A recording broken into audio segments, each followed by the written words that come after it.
Hi everyone! In the previous videos, we studied extensively how to iterate efficiently over the police collection. We found out that we can implement the MapReduce pattern using a function called fallMap, which relies on the properties of a monoid to ensure that whichever way we split the data, we always get the same result as if we were running the analysis sequentially. Today we'll have a look at how to run fallMap in parallel so that we can leverage modern computer architecture with multiple CPUs. Let's have a look at this diagram to see how it should work. Say we have 3 CPUs. We would like each core to iterate over a different partition. Then, when complete, we want the cores to repeat the same process for the remaining partitions until there are none left and we obtain a list of intermediate results. Then we have 2 options. Either we split the intermediate results into partitions and repeat the same process recursively, or we simply fold the intermediate results sequentially.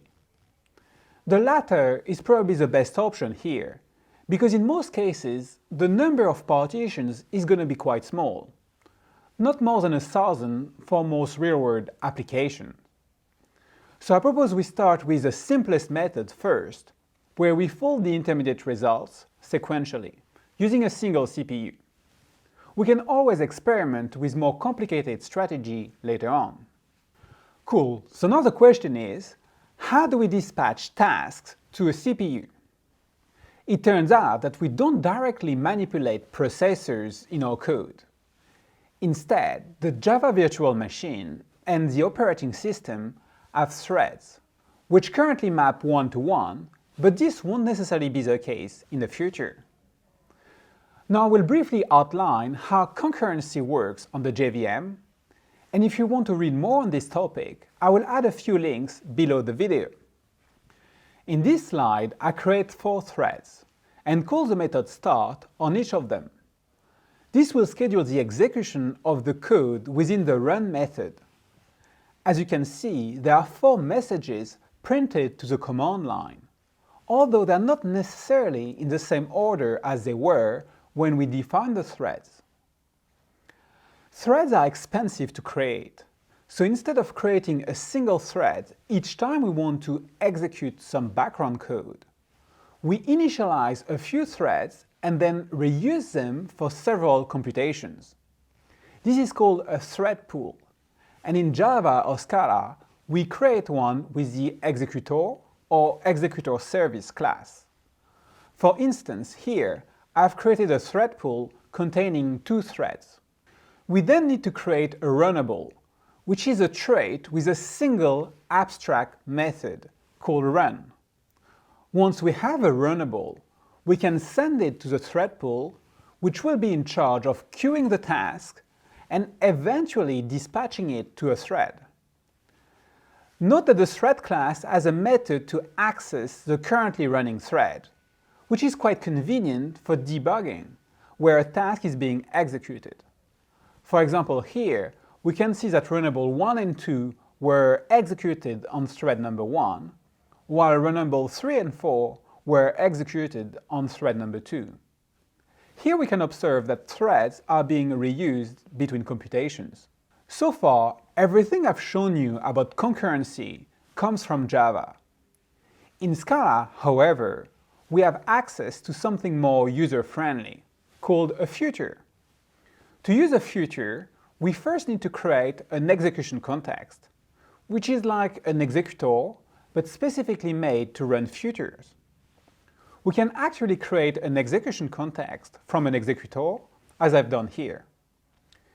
Then we build a future with a future constructor, which takes 2 arguments. A task, being like a block of code between curly brackets, and a thread pool to submit the task. We always need to pass the task explicitly, but if we want, we can pass the execution context implicitly, and in this case, the future constructor will pick it up automatically. The implicit approach is the most conventional, although it does create some issues that we'll discuss in the next chapter. An interesting point to note about future is that we know the return type of the expression that is being submitted to the thread pool. For instance, here I define a block of code that returns an int, so that's why the variable task has a type future of int. Finally, we can wait for the future to be complete using await.result, where we must specify how long are we willing to wait for. In this case, I set a timeout of 2 minutes. This means that if the task takes more than 2 minutes to complete, we would get a timeout exception. If we want to wait indefinitely, we can use duration.inf instead, which stands for infinite duration. There is one final point that I would like to make before we go back to the exercises. Tasks are being submitted to the thread pool at the moment when we create the futures. So if we want to perform several tasks in parallel, we first need to submit all the tasks and then wait for the results. If we were to create one future, wait for it to complete, create another future, wait for it to complete, then both tasks would be executed sequentially, because the second task would only start after the first one is done. So we have to be careful not to make this mistake when folding a par list in parallel. That's it. This is the end of the crash course about concurrency in Scala. Now let's try to write a new version of fold map that reduces each partition in parallel. Let's call it par fold map. So par fold map is going to have the same signature as fold map, except that we need an additional argument of type execution context, because we need to have a thread pool to send the task to. A common abbreviation for execution context is EC. So now, could you please pause the video and try to implement and test par fold map?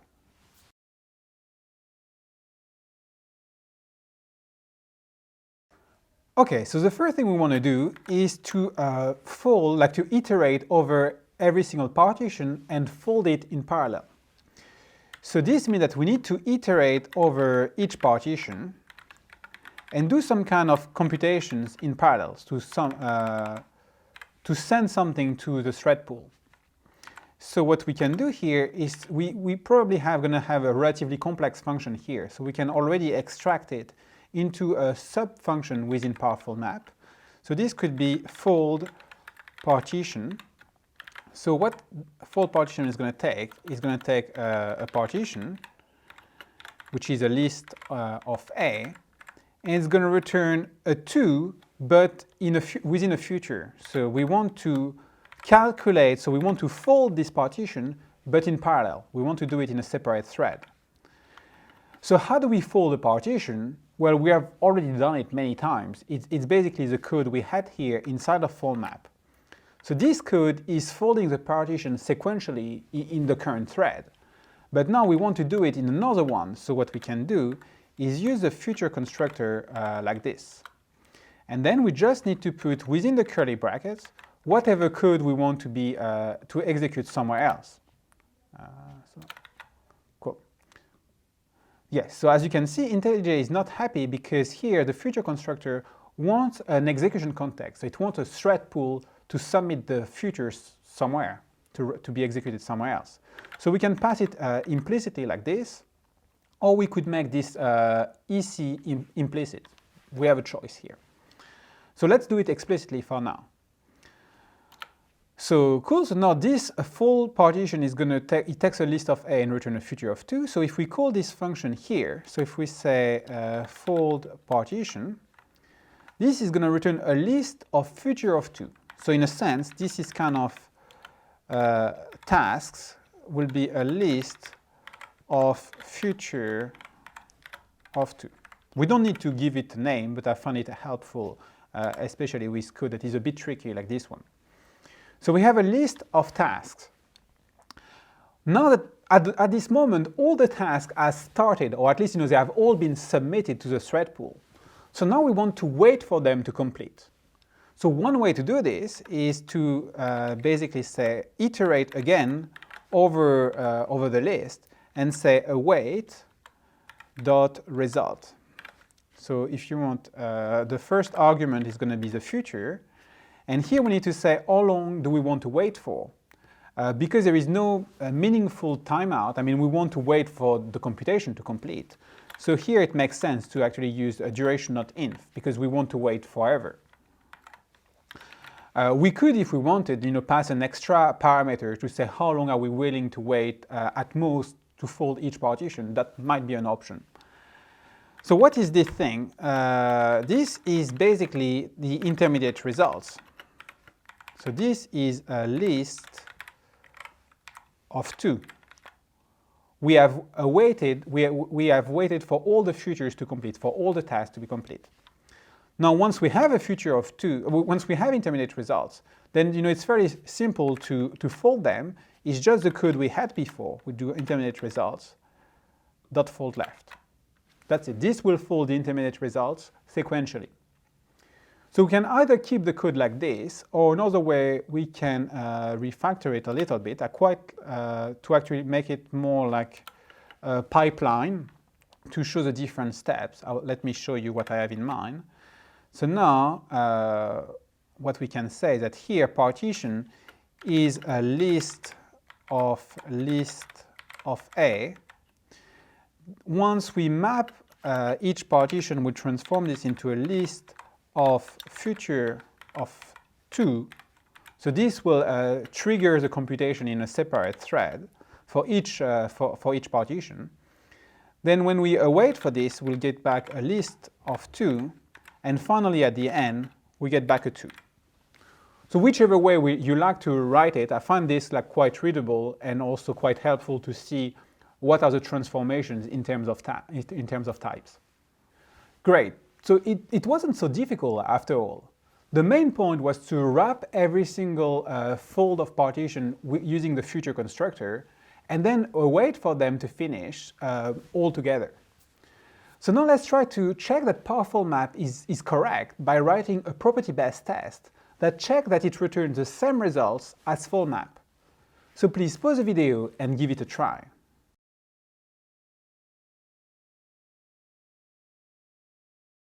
Cool, so if we go back to the test, we can do something very similar to this property. So this property was checking that fold map is consistent with monofold left.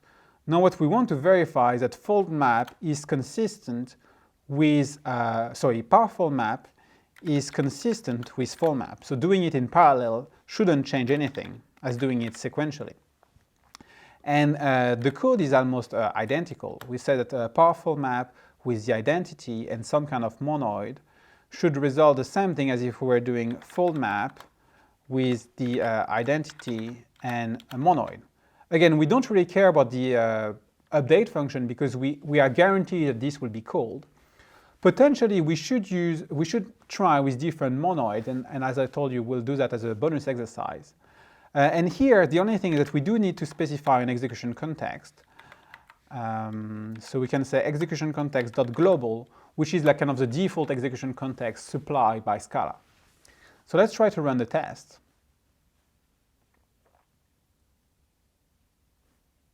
Cool, it all works. However, one thing we can't easily test is whether powerful map actually runs in parallel.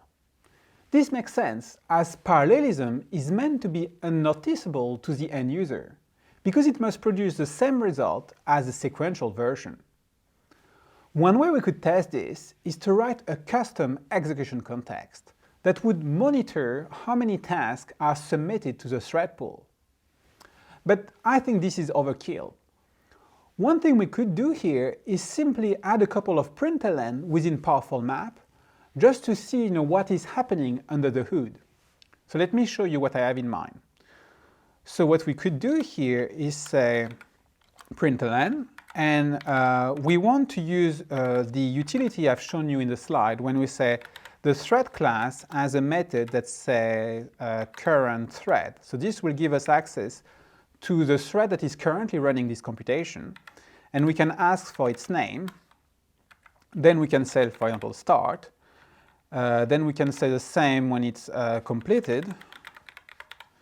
And yeah, we need to capture the result in a variable and put it here at the end. So we're not going to keep this println. It's just for now, just to have a look at what is happening.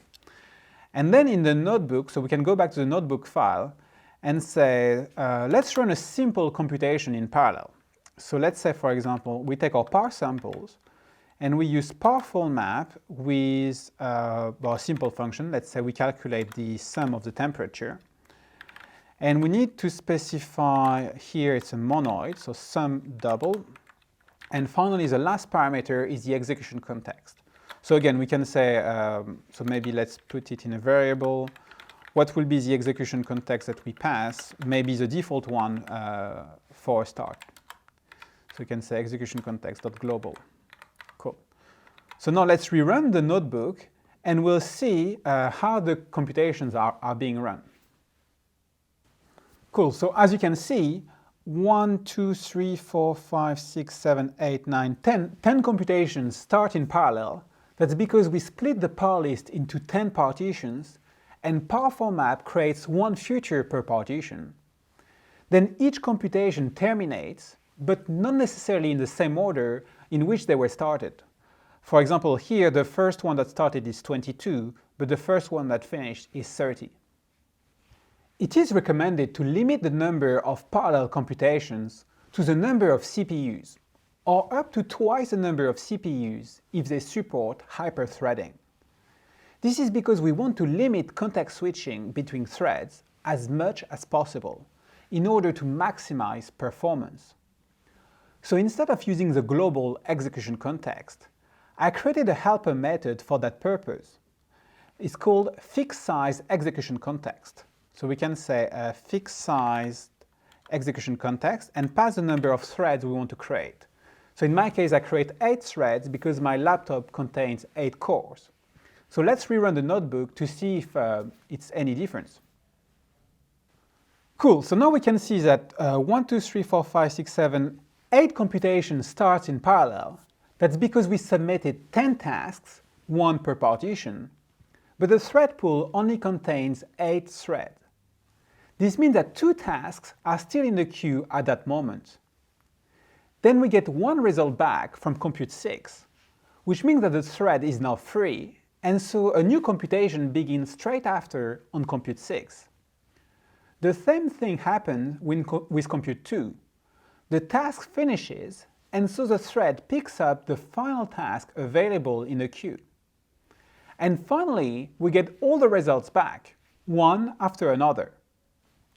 Cool, isn't it? I will encourage you to play around with the configuration. For example, we could try with different thread pool sizes or with varying numbers of partitions. Now let's refactor all our processing functions so that they use a par_map. So we want to refactor sum, size, mean by temperature, average temperature, so that they all use par_map and do the computation in parallel. So please pause the video and give it a try.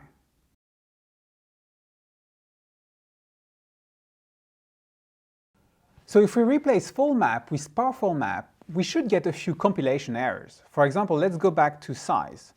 So here if we say a par_map. Now the problem here is that size doesn't have an execution context, and we need one in order to run par_map. So for example, if I ask the compiler, it will tell me that size needs an execution context. It's missing an argument. So now we have a few options here. We could say, okay, size now needs to supply an execution context, and we'll pass it as an argument. So we could say something like this. But this will be very annoying for the users because most of the computation we want to run on a par list should be done in parallel. So we really don't want to pass this execution context argument every time we do something with a par list. Another thing we could try is to make this execution context implicit. So we could do something like this, and then even make it implicit in par_map here, so that in the code we would not even need to pass it like this. So let's have a look. Will it work? No, I mean, of course it will require some changes because, for example, whenever we call size, we would need to have this implicit execution context in scope. So this will reduce the boilerplate because we just need to define one implicit on top of each file. But it's still annoying because every time you have a class or a new file, you need to pass this execution context. So quite often you will see in real-world code bases that use Future, they do something like this. You will have class auth service, and they will define some kind of argument. So let's imagine this depends on a database. And then at the end, they all take this implicit EC, execution context. So it's annoying because you have to pass it around all the time. Okay, so could we do even better? I think so. So one thing we could try is to actually make the execution context part of the parlist definition. So we could, instead of passing it to each function, we could define it at the beginning and then reuse it whenever we need to. So for example, here, we define an execution context, and then within powerful map, we'll just use the one we have in scope because we are within the parlist class. So actually, I can remove the println. We don't need them anymore. So now this still will require a couple of changes, but in my opinion, they are minimal. So for example, here, map needs to say, actually, I only want to change the code for the partition. I want to keep the same execution context. And the main change is going to be around the constructors, because now the constructors will also need to have an execution context. For example, apply need to take an execution context. Actually, for this one, we need to pass the execution context first, because this function is a var args. You see this star at the end. So we can't put an argument after that. While here, we can very well put it at the end. We can say execution context here and pass it this way. Cool. So it is a minimal change because it only affects the constructors, and you just define it once and for all in your code, and then you're done. So yeah, we'll still need to make a couple of changes here because now the execution context will need to be defined at the moment when we create the parlist.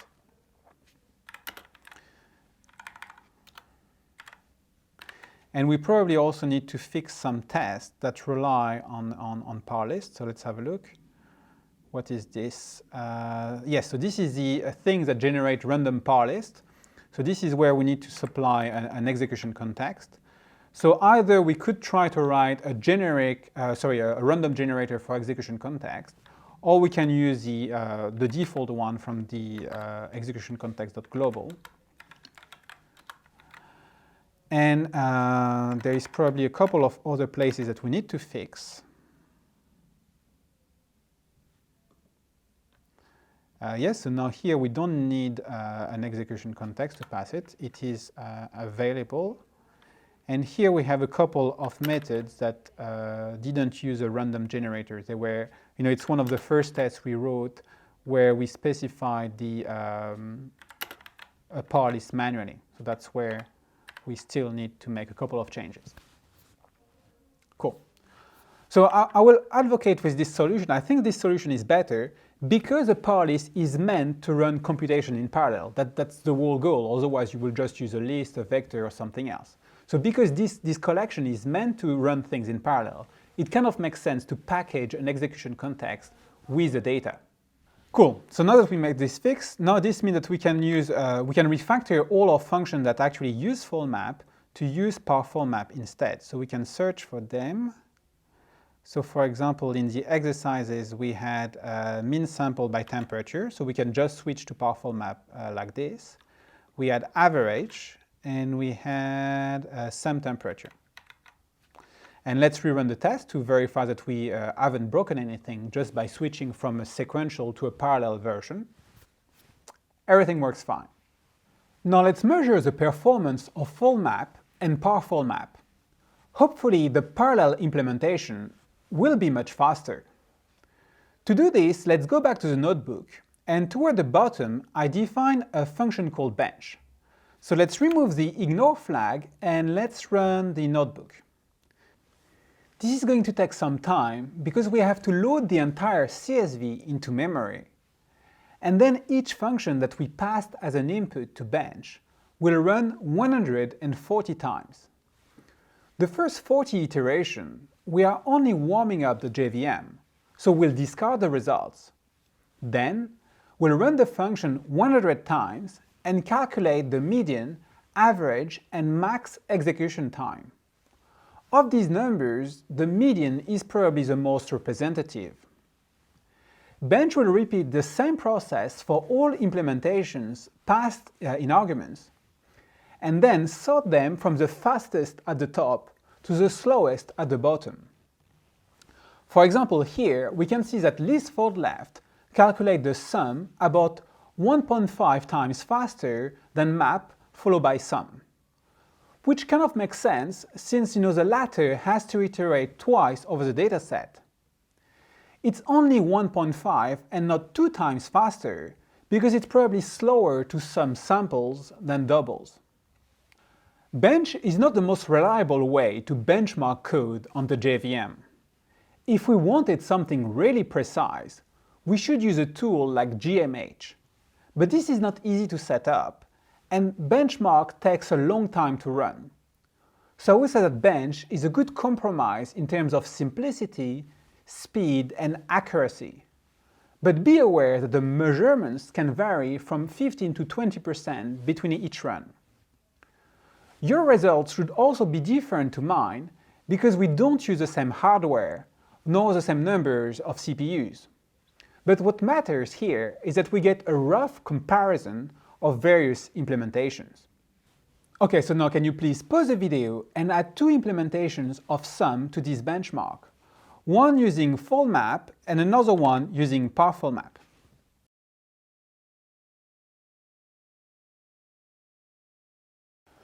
Okay, so for fold_map, how are we going to do this? So we'll say par_sample fold_map, and we look at the temperature finite, and we pass the monoid of sum double.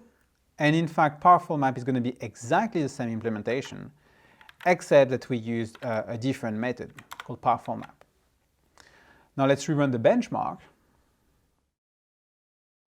So we can see that par_fold_map is the fastest, followed by list_fold_left, then fold_map, and finally list_map plus sum. The last 2 implementations run in approximately the same time. So even though fold_map only iterates once over the dataset, it probably introduces some overheads by folding each partition one after another. Now if we compare par_fold_map with fold_map, we see that parallelism makes the code run approximately 2.5 times faster. As expected, it provides a substantial speed boost, but it doesn't match the number of CPUs, 8 in my case. Finally, we notice that par_fold_map is about 2 times faster than list_fold_left, which is good, but maybe not as impressive as we expected. This serves to demonstrate that parallelism is most beneficial when we have a massive dataset. It's highly suited to processing petabytes of data distributed over dozens of nodes. This is probably the reason why parallel collections, which used to be in the Scala standard library, were never popular. Nevertheless, we learn a lot from this exercise, and there are still a few techniques I want to show you that will significantly improve the performance. So I propose that we make one last break, and in the next video we'll cover other methods to speed up the analysis. See you soon.